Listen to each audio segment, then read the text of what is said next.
Nagsimula ang eksena kung saan ang ilang mga estudyante ay nagmamadaling lumabas mula sa silid-aralan para bumili ng pagkain para sa mga bully ng paaralan.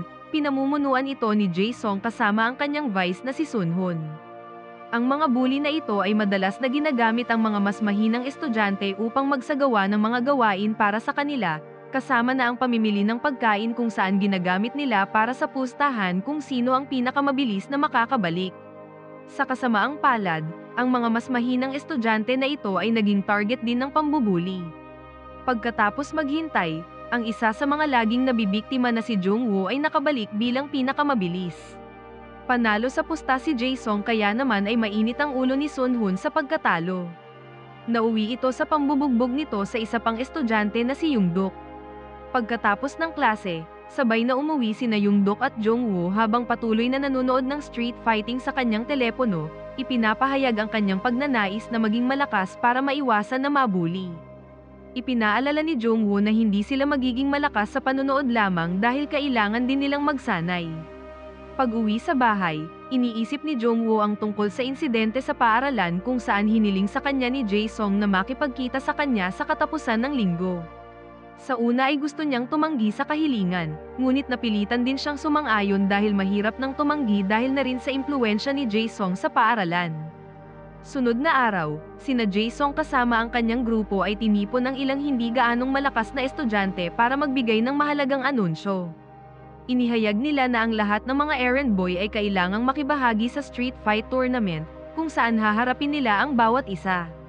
Gaya ng dati, ang tournament na ito ay naging isang kaganapan sa pagtaya para kay Jae-sung kasama ang kanyang grupo. Nabanggit ni Jae-sung na ang tournament ay tatagal ng 1 buwan, at ito ay nakatakda na magsimula sa paparating na katapusan ng linggo. Ang mga errand boy ay kinakabahan dahil kailangan nilang labanan ang kanilang mismong kaibigan para maiwasan na mabuli ng mga bully ng paaralan na nag-organisa ng kaganapang ito. Kasabay ng sandaling ito, may isang dalagita na nagngangalang Mina na binubuli ng kanyang mga senior na bahagi ng gang ni Jae-sung. Ayon sa usap-usapan, si Mina ay bagong lipat mula sa ibang paaralan matapos mabuli rin doon. Mula sa malapit, nagsimulang obserbahan nina Jungwoo at Yoongdok si Mina, at si Jungwoo ay nagsimulang magkagusto sa dalagita. Nang sila ay nasa paaralan, sinusubukan ni Jungwoo na mapalapit kay Mina pero parang hindi ito interesado sa kanya. Isang gabi, determinado si Jungwoo na manalo sa street fight tournament, kaya naman ay nagsimula siyang magsanay sa pamamagitan ng panggagaya sa ilang moves na kanyang nakita mula sa pro fighter na napanood niya sa internet.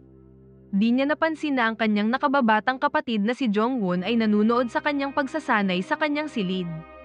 Napansin niya ang kakaibang ikinikilos ng kanyang kuya. Sa ibang araw ng pasukan, aksidenteng nagkita sina Jungwoo at Jae-sung. Nagbigay ng babala si Jae-sung sa kanya, sinasabing ipanalo niya ang nalalapit na street fighting competition. Ito ay dahil tumaya ito para sa tagumpay ni Jungwoo. Kapag nagawa ni Jungwoo na manalo, mangangako si Jae-sung na poprotektahan siya mula sa pambubuli ng kanyang grupo. Ngunit kapag siya ay natalo, bubugbugin siya ni Jae-sung. Pagkatapos ay hiniling din ni Jae-sung kay Jungwoo na makipagkita sa kanya sa park sa gabi. Pagsapit ng gabi, nag-aatubili si Jungwoo na sundin ang utos ni Jae-sung ngunit nakipagkita pa rin siya sa park. Nagulat ito sa hiling ni Jae-sung na labanan niya si Yoongdok na naroon din. Nais ni Jae-sung na makita kung paano lumaban si Jungwoo bago magsimula ang tournament. Gayunpaman, hindi gusto ni Jungwoo na labanan ang kanyang kaibigan kaya naman ay nagpa siya itong tumakas mula kay Jae-sung. Kinabukasan, dahil sa naganap kagabi ay pinarusahan ni Jae-sung si Jungwoo at nagbabala na huwag itong tumakas sa sandali ng tournament. Si Jungwoo ay hindi makatulog dahil sa pambubuli sa kanya ni Jae-sung kaya nag-iisip ng mga paraan kung paano siya magiging malakas. Isang araw, pagka-uwi niya sa bahay, sinabihan siya ng ama na ang kanyang tito na si Kyungwoo ay bumisita. Naalala ni Jungwoo na ang kanyang tito ay mayroong lugar para sa pagsasanay sa street fighting. Nagmadali siyang puntahan si Kyungwoo at humingi ng tulong sa kanyang tito. Ipinahayag niya ang kanyang pagnanais na magsanay ng street fighting upang maging mas malakas at madepensahan ang kanyang sarili laban sa mga nambubuli sa kanya. Pagkatapos ay dinala ni Kyungwoo ang kanyang pamangkin upang ipakilala sa isang street fighting coach na si Ryu. Matapos makilala ang bawat isa, nagsimulang magsanay si Jungwoo para sa street fighting tournament. Dumating ang araw ng tournament kung saan nakatakdang harapin ni Jungwoo si Kyung-soo, isang malaki at pinapaboran ng mga elite student na tumataya sa mga laban. Gayunpaman ay hindi natatakot si Jungwoo dahil pinaghandaan niya ng husto ang tournament na ito. Nagsimula ang laban at umatake ang bawat isa. Si Jungwoo ay nahirapan sa una ngunit ginamit niya ang isang mahusay na teknik na natutunan niya sa kanyang pagsasanay. At sa isang malakas na suntok ay tinalo niya si Kyung-soo. Kalaunan, nang nakasalubong niya si Kyung-soo sa hallway ng paaralan, pinuri siya nito sa kanyang ipinakitang lakas at hinikayat si Jungwoo na ipanalo ang street fighting tournament. Pagkagaling sa paaralan, dumiretso si Jungwoo sa martial arts gym ng kanyang tito para ipagpatuloy ang kanyang pagsasanay. Sa kanyang daan, napansin siya ng kanyang kapatid na si Jungwoo na hindi siya uuwi kaya nagiging mausisa. Lihim na sinundan ni Jungwoo ang kanyang kuya ngunit nawala ito sa kanyang paningin nang ito ay dumaan sa ibang kalsada. Balik sa bahay, napansin ni Jungwoo ang mga pasa sa katawan ng kanyang kuya at naghinala na ito ay nakipag-away. Nang tinanong ang kanyang kuya tungkol dito ay sinabihan siya na huwag makialam at pinwersang palabasin mula sa silid. Sunod na araw, nagpatuloy ang street fighting match sa ilalim ng tulay pagkatapos ng klase. Isa sa mga match kung saan si Young-dok na baguhan sa street fighting ay humarap kay Song Ryeol. Sa kabila ng kawalan ng karanasan, madaling tinalo ni Young-dok ang kanyang kalaban kaya naman ay ikinagulat ito ng mga elite student na tumaya laban sa kanya. Pagkatapos ng match, binati ni Jungwoo si Young-dok sa kanyang tagumpay, at binigyan ng pera dahil pumusta si Jungwoo sa kanya sa kabila ng sinabi nito na pumusta kay Song Ryeol. Sa mga sumunod na match, ang mga kalahok ay nagsisikap na manalo dahil natatakot sila mula sa parusa ni Jae-sung. Mas nagiging kumpiyansa si Jungwoo sa kanyang kasanayan sa laban dahil siya ay determinado na manalo sa tournament at makalaya mula sa control ni Jae-sung. Habang umuusad si Jungwoo sa susunod na round, patuloy siyang nagsasanay sa ilalim ni Ryo para matuto ng bagong teknik. Ibinahagi niya ang kanyang tagumpay kay Ryo at sa kanyang tito. Isang gabi, inimbitahan ni Kyung-woo ang kanyang pamangkin para sa isang hapunan para ipagdiwang ang kanyang tagumpay kasama si Ryo at ang iba pa. Habang sila ay nag-uusap, biglang dumating si Jungwoo at pinagalitan ng kanyang kuya dahil nakikipag-inuman ito sa mga matatanda. Gayunpaman, napagtanto niya ang kanyang pagkakamali nang makita si Kyung-woo na pabalik mula sa banyo at agad namang humingi ng paumanhin ang dalagita. Pagkatapos ay ipinakilala ni Kyung-woo si Jungwoo bilang kanyang pamangkin. Pagkatapos ng hapunan, sabay na umuwi sina Jungwoo at Jungwoo. Ipinaliwanag ni Jungwoo sa kanyang kapatid na siya ay nagsasanay ng street fighting sa gym ng kanilang tito. Gumaan ang pakiramdam ni Jungwoo at masayang natuklasan na ang kanyang kuya ay hindi kasali sa mga laban na kanyang inaakala. Sa ibang araw, kailangang harapin ni Jungwoo ang iba pang estudyante sa street fighting tournament. Tinamaan siya mula sa pag-atake ng kanyang kalaban ngunit ginamit ni Jungwoo ang iba't ibang teknik na kanyang iniensayo, hanggang sa muli siyang nanalo. Napansin ni Jae-sung ang pagbabago sa mga laban ni Jungwoo kaya naghinala ito na siya ay nagsasanay sa street fighting. Gayunpaman, sinikap ni Jungwoo na patuloy na ilihim ang tungkol dito at sinabing hindi siya gumagawa ng kahit anong pagsasanay. Hindi nakatitiyak si Jae-sung sa mga salita ni Jungwoo kaya inutusan ng kanyang tropa na labanan si Jungwoo. Gayunpaman ay tumanggi ang kanyang tropa kaya naman ay pinarusahan si Jungwoo sa pamamagitan ng pag-utos na bumili ng pagkain para sa kanya. Habang si Jungwoo ay pabalik sa paaralan dala ang pagkain na pinabili ni Jae-sung, nakasalubong niya si Mina. Binigyan siya nito ng panyo nang makita ang pasa sa kanyang mukha mula sa huling laban. Nakaramdam naman ng saya ang binata dahil nakatanggap ng atensyon mula sa kanyang nagugustuhang babae. Pagkatapos ng klase, muling nakita ni Jungwoo si Mina at ibinalik ang panyo ng dalaga. Hiniling ng binata na sabay na silang maglakad.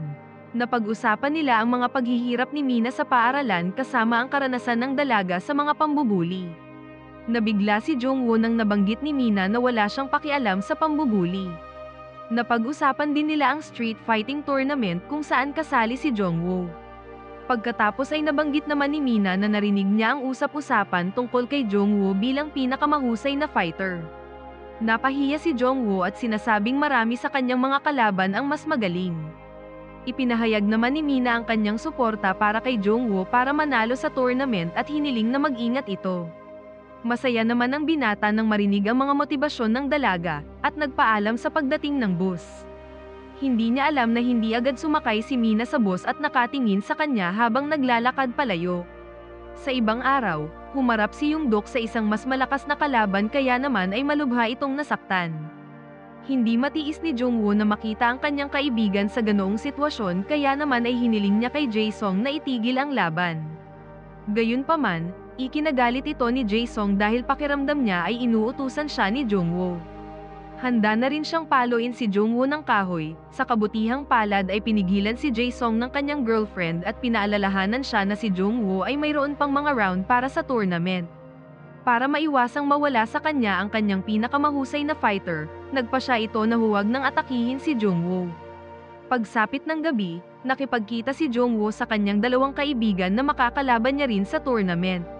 Sa sandali ng kanilang pagkikita, iminungkahi ni Jungwoo na dapat silang tumigil sa pagsunod sa mga utos ni Jae-sung at magsimulang lumaban. Gayunpaman, isang estudyante ang lihim na kumuha sa kanila ng larawan at isinumbong kay Jae-sung. Bilang resulta, isa sa mga estudyante na nakipagkita kay Jungwoo ay kinumpronta at binugbog ng grupo ni Jae-sung sa pagtatangka na alamin ang plano ni Jungwoo.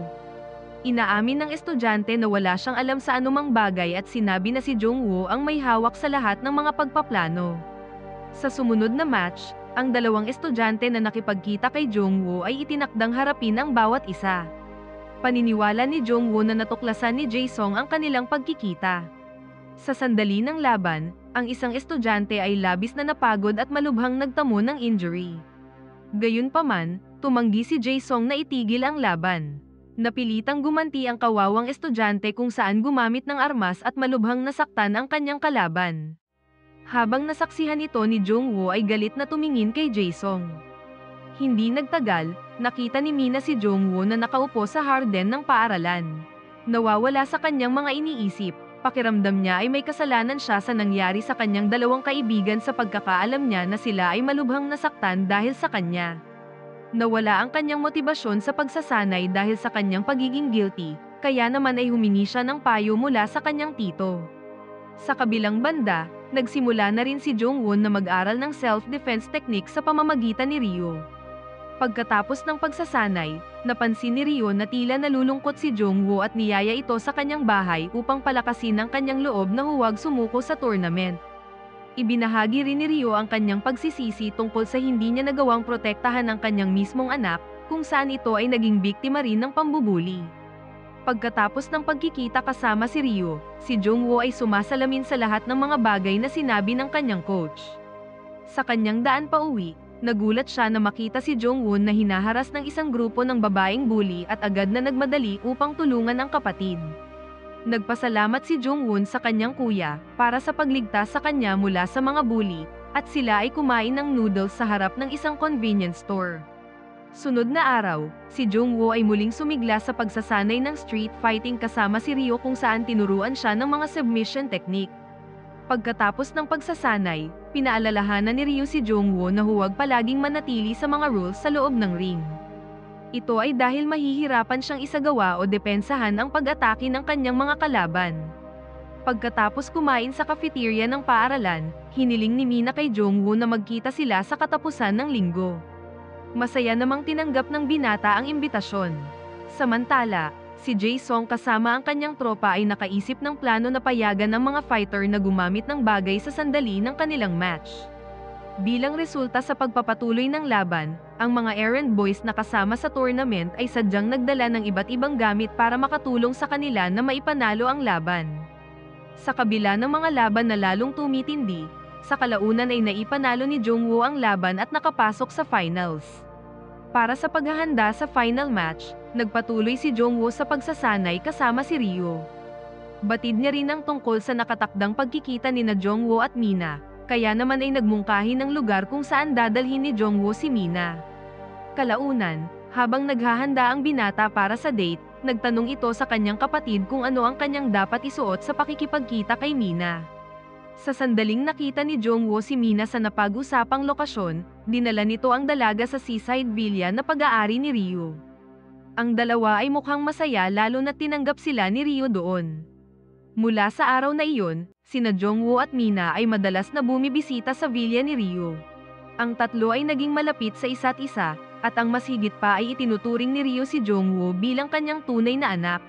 Ilang araw ang lumipas at ang final match ng street fighting tournament ay naganap kasama si Jongwoo na umuusbong bilang isang kampyon. Sa kabila ng pagkapanalo ni Jongwoo sa tournament ay inuutusan pa rin siya ni Jae-sung para kumuha ng kanilang maiinom.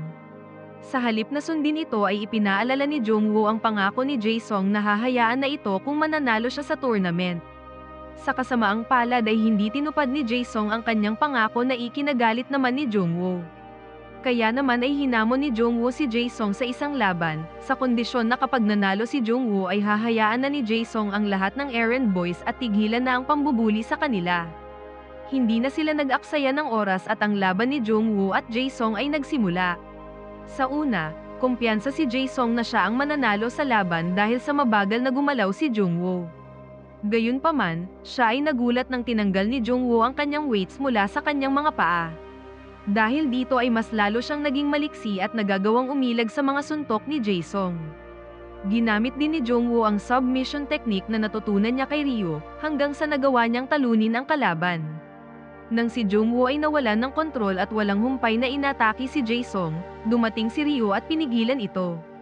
Pagkatapos ng insidenteng ito, ang pambubuli sa paaralan sa wakas ay natapos na. Ang martial arts gym ni Kyungwoo ay sumikat, at ang mga kaibigan ni Jongwoo ay sumali sa pagsasanay. Samantala, mas naging malapit sa isa't isa sina Jongwoo at Mina. Sa huling bahagi ng palabas, si Mina ay nilapitan ng mga babaeng bully mula sa kanyang dating paaralan. Sinubukan nila itong maliitin dahil lumipat siya ng paaralan pagkatapos maranasan ang pambubuli. Mahinahon na ipinaalala ni Mina na hindi siya ang biktima, ngunit isang taong matapang na naninindigan laban sa pambubuli sa dati niyang paaralan, na siyang naging dahilan upang ito ay lumipat sa ibang paaralan. Nang marinig ito, ang mga bully ay natahimik sa kanilang takot habang si Mina ay matapang na nakatingin sa kanila. Ano ang masasabi mo sa pelikulang ito? Mag-comment lang po sa ibaba, at kung nagustuhan mo ang video, mag-like at mag-subscribe para ma-notify kayo sa susunod nating upload. Maraming salamat!